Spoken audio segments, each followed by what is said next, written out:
نبی پاک صلی اللہ تعالیٰ علیہ وآلہ وسلم کی جو محبت کے تقاضے ہیں، سیرت کی جتنی بھی کتابوں میں آپ علیہ الصلوۃ والسلام کی محبت کے حوالے سے بیان کیا جاتا ہے، تو وہاں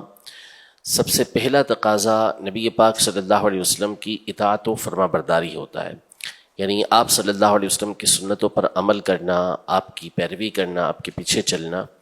یہ وہ چیز ہے کہ جس کے ذریعے نبی پاک صلی اللہ علیہ وسلم کی محبت کا تقاضا یہ پورا ہوتا ہے. تو برکتیں حاصل کرنے کے لیے دنیا و آخرت میں نبی پاک صلی اللہ علیہ وسلم کی سنتوں کو اپنانا ہوگا. آپ علیہ الصلوۃ والسلام کی کئی حدیثیں اس حوالے سے ہماری رہنمائی کرتی ہیں کہ جو میری سنت سے محبت کرتا ہے وہ مجھ سے محبت کرتا ہے، جو مجھ سے محبت کرے گا وہ میرے ساتھ جنت میں ہوگا. اسی طرح فرمایا کہ قل ان کنتم تحبون اللہ فاتبعونی یحببکم اللہ ویغفر لکم ذنوبکم واللہ غفور رحیم. اے محبوبہ فرما دیجیے کہ اگر تم اللہ سے محبت کرتے ہو تو میری پیروی کرو، یعنی نبی پاک صلی اللہ علیہ وسلم کی اطاعت کرو، اتباع کرو، تو نتیجہ یہ نکلے گا کہ اللہ پاک تم سے محبت فرمائے گا اور تمہارے گناہوں کو بخش دے گا، اور اللہ بخشنے والا رحم فرمانے والا ہے. تو آپ علیہ الصلوۃ والسلام کی پیروی میں ہی آپ کا ساتھ ملے گا، دنیا و آخرت کی برکتیں نصیب ہوں گی. اس میں صحابہ کرام علیہم رضوان کی سیرت کو پڑھنا مجھے لگتا ہے مفتی صاحب بہت مفید رہے گا، کیونکہ جو کچھ ہم بیان کرتے ہیں کہ نبی پاک صلی اللہ علیہ وسلم کی سیرت پر عمل کرے، سنتوں پر عمل کرے، آپ کی اداؤں کو ادا کرے، تو بسا اوقات اس میں یہ ہوتا ہے کہ اس کا کوئی ماڈل صحابہ کرام علیہم رضوان کی سیرت ہے کہ صحابہ کرام علیہم رضوان نے کن کن مواقع پر کس طرح نبی پاک صلی اللہ علیہ وسلم کی اتباع کی، اطاعت کی، اور کہتے ہیں نا کہ اشارہ ابرو پر انہوں نے وہ عمل کر لیے، وہ سمجھ آتے. صدیق اکبر رضی اللہ تعالیٰ عنہ بڑے مزاج پاک کو کس انداز سے وہ محسوس فرما لیتے تھے. مکان نبی پاک صلی اللہ علیہ وسلم نے مناسب نہ سمجھا تو کسی نے مکان پورے کے پورا ڈھا دیا، توڑ دیا. انگوٹھی والا واقعہ جو تھا، سونے کی انگوٹھی والا، پھر بعد میں اسے اٹھائی تک نہیں. تو ایسا لگتا ہے کہ جو سیرت صحابہ ہے اس کے پڑھنے کی بھی بہت ضرورت ہے، یعنی کہ اتباع رسول، اطاعت رسول کا وہ انداز جو صحابہ کرام علیہم رضوان نے ہمیں دیا، اور وہ یہ عشق و محبت کا یہ جو انداز ہمیں دیا، تو اس کے لیے صحابہ کی سیرت پڑھنی بہت ضروری ہے. تو اس سے نہیں بڑھتا یہ سارا جذبہ. صحابہ کرام علیہم رضوان نبی پاک صلی اللہ علیہ وسلم کی ان چیزوں میں بھی پیروی کرتے تھے، ان چیزوں میں بھی اتباع کرتے تھے جن میں پیروی کا باقاعدہ حکم نہیں تھا، اور بعض اوقات عادتیں جو ہوتی تھیں یا اتفاقاً نبی پاک صلی اللہ تعالیٰ علیہ وآلہ وسلم سے کوئی معاملہ پیش آ گیا تو صحابہ کرام علیہم رضوان اس کو بھی اپنایا کرتے تھے. اب جیسے صحابہ کرام علیہم رضوان کی شخصیات میں سے ایک بہت مشہور نام اس حوالے سے سیدنا عبداللہ ابن عمر رضی اللہ تعالیٰ عنہما کا ہے کہ آپ بہت زیادہ نبی پاک صلی اللہ علیہ وسلم کی ایک ایک عادت کو اپنانے کی کوشش کرتے تھے. صحیح بخاری شریف میں امام بخاری رحمۃ اللہ تعالیٰ علیہ ایک تفصیل کے ساتھ حدیث پاک لے کر آئے ہیں کہ جس میں نبی پاک صلی اللہ تعالیٰ علیہ وآلہ وسلم نے جو مدینہ سے مکہ مکرمہ سفر اختیار کیا آتے جاتے کا، تو کون کون سا مقام تھا کہ جہاں نبی پاک صلی اللہ علیہ وسلم ٹھہرے اور اس مقام پہ نماز پڑھی. تو عبداللہ ابن عمر رضی اللہ تعالیٰ عنہما ہر اس مقام پر ٹھہرتے اور اس جگہ پر نماز ادا کرتے تھے. صحیح بخاری شریف کی ایک حدیث مبارکہ ہے کہ نبی پاک صلی اللہ تعالیٰ علیہ وآلہ وسلم کعبۃ اللہ المشرفہ میں داخل ہوئے، اور آپ کے ساتھ حضرت بلال رضی اللہ تعالیٰ عنہ، حضرت اسامہ بن زید رضی اللہ تعالیٰ عنہ، حضرت سیدنا فضل بن عباس رضی اللہ تعالیٰ عنہ، اور حضرت سیدنا عثمان بن طلحہ رضی اللہ تعالیٰ عنہ. یہ چار صحابہ کرام علیہم رضوان اندر داخل ہوئے، اور داخل ہونے کے بعد دروازہ بند کر دیا گیا. حضرت ابن عمر رضی اللہ تعالیٰ عنہما جلدی سے آئے، لیکن جب تک دروازہ بند ہو چکا تھا ان کو اطلاع پہنچی.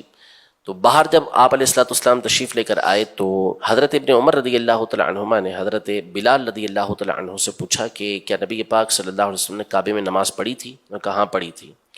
تو بولا کس طرف پڑھی تھی؟ تو کہا یہ آگے بڑھتے ہیں تو دو ستون جو الٹے ہاتھ کی طرف آتے ہیں ان کے درمیان میں پڑھی تھی. اس وقت کعبے کے ستون 6 تھے، تو یہاں آپ نے نماز ادا کی. حضرت عبداللہ بن عمر رضی اللہ تعالیٰ عنہما کا معمول تھا کہ آپ ہر سال حج کے لیے تشریف لے جاتے تھے. تو جب بھی آپ مکہ مکرمہ آتے، کعبے کے اندر داخل ہوتے، تو کعبے میں جا کر آپ اسی جگہ پر نماز ادا کرتے جہاں پر نبی پاک صلی اللہ علیہ وسلم نے نفل پڑھے تھے، اور آپ یہ فرمایا کرتے تھے کہ کعبے کے کسی بھی گوشے میں نماز پڑھیں ہو جاتی ہے، لیکن میں وہی نماز ادا کرتا ہوں جو نبی پاک صلی اللہ علیہ وسلم نے نماز پڑھی ہے۔ تو یہ حالانکہ کسی بھی گوشے میں نماز پڑھیں۔ اسی طرح آپ ایک مرتبہ کسی جگہ سے گزر رہے تھے، مسند احمد کی حدیث پاک ہے، تو راستے میں ایک ٹیلا آیا، ریت کا ایک ٹیلا آیا، تو آپ نے اپنا گھٹنا اس سے ٹکرا دیا۔ لوگوں نے آپ سے کہا، آپ کے ساتھیوں نے، کہ یہ آپ نے کیا کیا؟ اتنا سارا راستہ موجود تھا اور آپ نے گھٹنا اسے ٹکرا دیا۔ تو آپ نے فرمایا اور تو کچھ نہیں معلوم، صرف اتنا ہے کہ جب نبی پاک صلی اللہ علیہ وسلم یہاں سے گزر رہے تھے تو آپ کا مبارک گھٹنا اس سے ٹچ ہوا تھا، اس ٹیلے سے، اس مقام سے، بس اسی ادا کو ادا کرنے کے لیے میں نے اپنا گھٹنا اس سے ٹکرا دیا۔ سبحان اللہ۔ حضرت سیدنا عثمان غنی رضی اللہ تعالی عنہ کی حدیث مبارکہ کہ آپ نے وضو کیا پورا، اور وضو کرنے کے بعد آپ مسکرائے، پھر آپ نے اپنے ساتھیوں سے کہا کہ تم معلوم ہے کہ میں کیوں مسکرایا؟ تو پھر آپ نے فرمایا کہ نبی پاک صلی اللہ تعالیٰ علیہ وسلم نے اسی طرح وضو کیا تھا، پھر بشارت دی تھی، اور اس کے بعد آپ صلی اللہ علیہ وسلم مسکرائے تھے، تو اس مسکرانے کی ادا کو ادا کرنے کے لیے آپ مسکرا رہے تھے۔ حتیٰ کہ سیدنا صدیق اکبر رضی اللہ تعالیٰ عنہ کا جو وصال ہوا، عمر تو 63 برس ہی تھی نبی پاک صلی اللہ علیہ وسلم کی جو عمر مبارک ہوئی اس کے مطابق، لیکن آپ کا وصال جو ہوا وہ پیر شریف کے بعد ہوا، 2 دن کے بعد ہوا۔ لیکن آپ نے اپنی شہزادی سے، جب کیفیت ایسی تھی آپ کی، مرض الموت تھا اور آخری وقت تھا،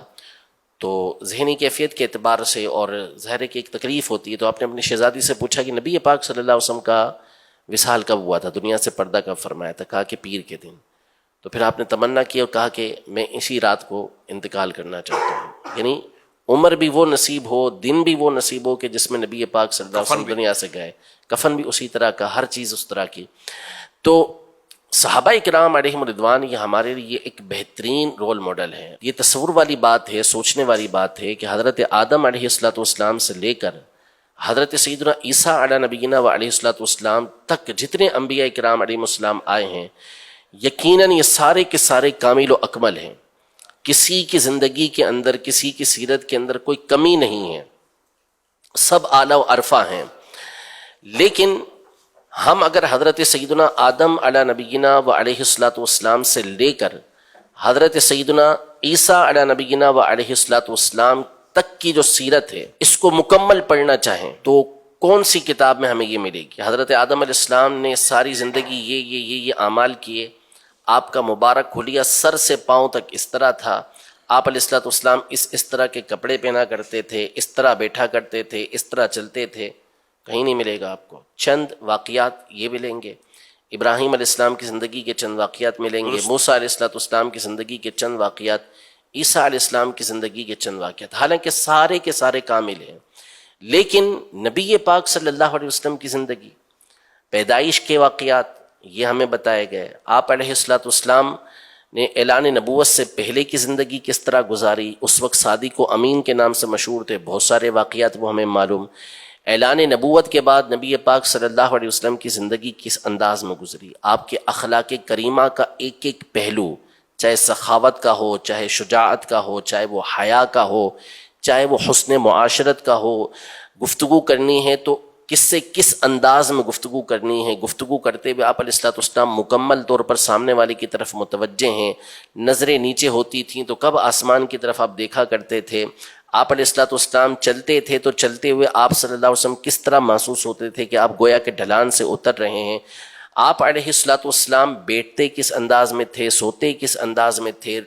عبادت کس انداز میں کیا کرتے تھے، یہ ساری باتیں ہمیں معلوم۔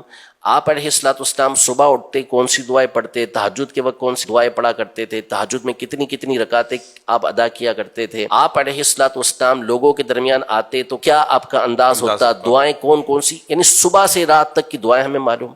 پھر اس کے بعد آپ یہ دیکھیں کہ صحابہ کرام علیہم رضوان کا نبی پاک صلی اللہ تعالیٰ علیہ وآلہ وسلم کی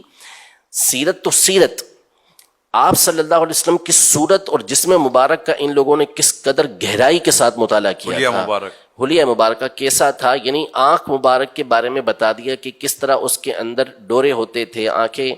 کس قدر درمیانی بہترین قسم کی آپ علیہ کام السلام آسان کی نہیں تھا۔ آنکھیں تھی، بالکل پیشانی مبارک کس انداز کی تھی، آپ علیہ السلام کے کان مبارک کیسے تھے، آپ علیہ السلام کی داڑھی مبارک کیسی تھی، وہ داڑھی مبارک میں سفید بال کتنے تھے، یہ بھی کتنے تھے، گردن مبارک کیسی تھی، آپ علیہ السلام کا سینہ مبارکہ، یعنی کس طرح بیان کیا کہ یہ سینے سے لے کر ناف تک بالوں کی صرف ایک لکیر جاری تھی، باقی اس کے علاوہ کسی مقام پر بال نہیں ہیں نبی پاک صلی اللہ علیہ وسلم کے۔ آپ علیہ السلام چل رہے ہیں تو چلتے ہوئے قدم کا کون سا حصہ لگ رہا ہے اور اس کے درمیان کس طرح کا خم ہے، آپ علیہ السلام کے جسم اطہر سے چادر مبارک کا کوئی حصہ ہٹتا ہے تو اس کے بارے میں بیان کرتے ہیں کہ وہاں سے نور کی کرنیں نکل رہی ہوتی تھی، وہ انور المتجرد تھے، یعنی ایک ایک بات۔ آپ علیہ السلام کا رنگ مبارک کیسا تھا، ناک مبارک کے بارے میں کتنی گہرائی کے ساتھ مطالعہ کہ ایسا لگتا تھا کہ اونچی ناک ہے، لیکن غور سے دیکھنے والا دیکھتا تو نور کا حالہ نظر آتا تھا، دونوں آنکھوں کے درمیان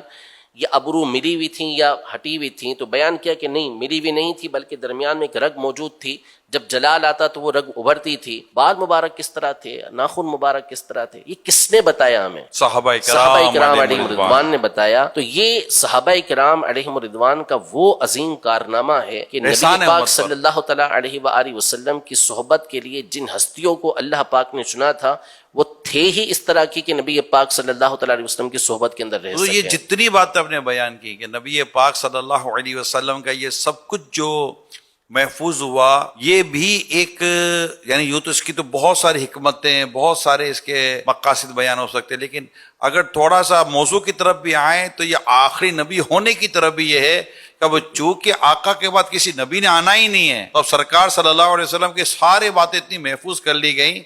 کہ اب قیامت تک کوئی نبی نہیں آئے گا، کوئی دوسری امت نہیں آئے گی، کوئی دوسری کتاب نہیں آئے گی۔ اور پھر اللہ کا جو یہ ارشاد ہے لقد کان لکم فی رسول اللہ اسوۃ حسنہ، اس پر عمل ہونا،